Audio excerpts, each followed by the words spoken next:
First of all, for our region, Bruce, I think his focus at the beginning was we needed to avoid the sequester is absolutely correct.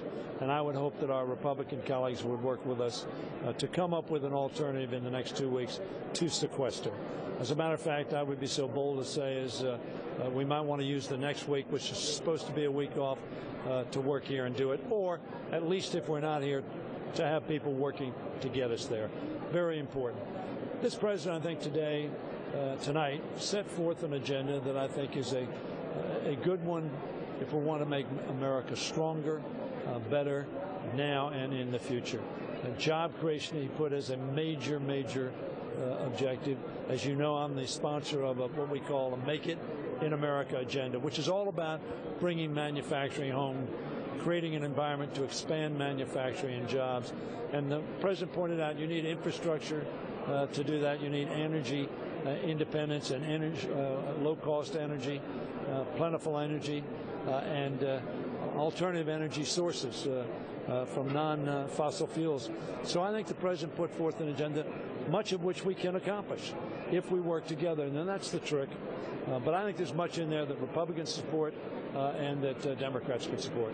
How much of a feeling of uncertainty is being created by the sequester cuts in both the agencies and in the contracting community? And how would you peg the odds, the likelihood of us coming up with a saner approach? Well, now everybody says they want to come up with a saner approach, so we ought to be able to do that. Majority Leader Cantor said that on television on Sunday. I've been saying it regularly, so I'm just hopeful we can do it. But I'm not heartened by the fact that we've been here for 6 weeks and the Republicans in the House of Representatives who control the agenda have not put a bill on the floor to do this. But it is a critical objective. We ought to do it. And not only do we have the sequester, but we have the continuing resolution ending in March. Then we have the debt limit in May. We continue to roil the economy. That's what the president talked about.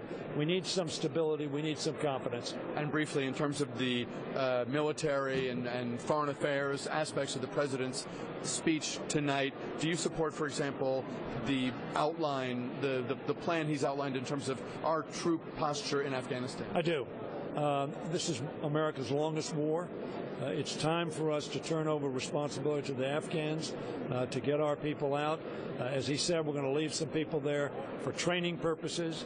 We're going to leave some people there for counterterrorism purposes. But it's up to the Afghans now to take responsibility for their country. We cannot be a permanent presence in that country, nor should we be.